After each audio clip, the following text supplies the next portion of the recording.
राम निवास जी कुकड़ा, आत्माराम जी टर्ड, मंच पर बैठे हुए सभी सम्मानित नेतागण, मेरे सामने उपस्थित भाइयों बहनों और नौजवान साथियों, आयुष्मान हॉस्पिटल के बारे में अभी मैंने इसमें पढ़ा 19 आदमियों के साथ जिस तरीके से इन्होंने व्यवहार किया और उनके साथ उनको लूटने की कार्रवाई की, वो निंदनीय है।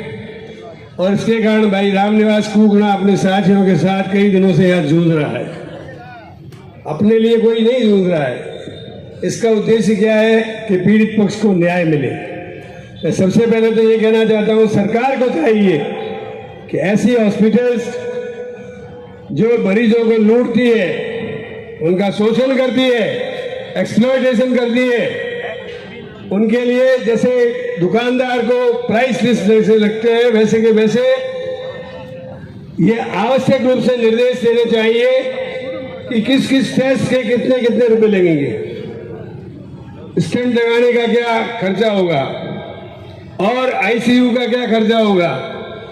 हमारे माननीय मुख्यमंत्री जी पहले अशोक जी थे, उन्होंने ये बात कही थी मुख्यमंत्री के रूप में कि प्राइवेट चिकित्सालय आदमी ब्रेन डेड हो जाता है और वो आईसीयू में भर्ती होता है तो कई दिन तक उसका हार्ट चला करके उसको ठगते रहते हैं। ऐसी परिस्थिति में हॉस्पिटल में सारी चीजें स्पष्ट होनी चाहिए कि किस किस चीज का क्या और उसकी जिम्मेवारी होनी चाहिए। मैं कानून का विद्यार्थी रहा हुआ हूं, यहाँ लॉ ऑफ टॉर्ट का इस्तेमाल नहीं करते। आज अमेरिका में, जर्मनी में, लंदन में, स्विट्जरलैंड में यदि इस प्रकार की घटना हो जाए तो पीड़ित पक्ष को 50 लाख से 1 करोड़ रुपए तक का मुआवजा देना पड़ता है, लेकिन हमारे यहाँ लॉ ऑफ टॉर्ट का कोई इस्तेमाल नहीं हो रहा है। आज आयुष्मान हार्ट केयर सेंटर ने BL स्वामी जी और इसके अलावा 19 आदमियों की लिस्ट है, इसमें अनेक लोगों के साथ एक्सप्लॉयटेशन किया है। मैं चाहता हूं कि इसकी उच्च स्तरीय जांच हो और जो भी दोषी लोग हैं उनके खिलाफ सख्त से सख्त कार्रवाई होनी चाहिए। आज मैं अखबार पढ़ रहा था, अखबार में एक रिपोर्ट आई है लीपापोती की, इसकी जांच विशेषज्ञों से कराई जाए। जो विशेषज्ञ डॉक्टर है और जो यहाँ के डॉक्टर नहीं है, बाहर के डॉक्टरों से जो वास्तव में प्रोफेसर ग्रेड के हों और उच्च शिक्षा प्राप्त हो। आजकल केवल MBBS MDS से काम नहीं चलता।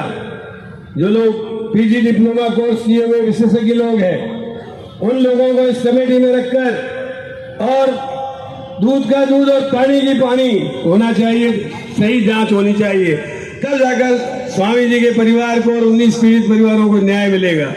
वरना ये कहते हैं ना, आपने पिछले दिनों में देखा होगा, कई लोग पेट दुख रहा है और उसकी किडनी निकल जाती थी, उसको पता ही नहीं लगता था। 4 वर्ष के बाद पता लगता कि पेट के इलाज में किडनी निकल गई।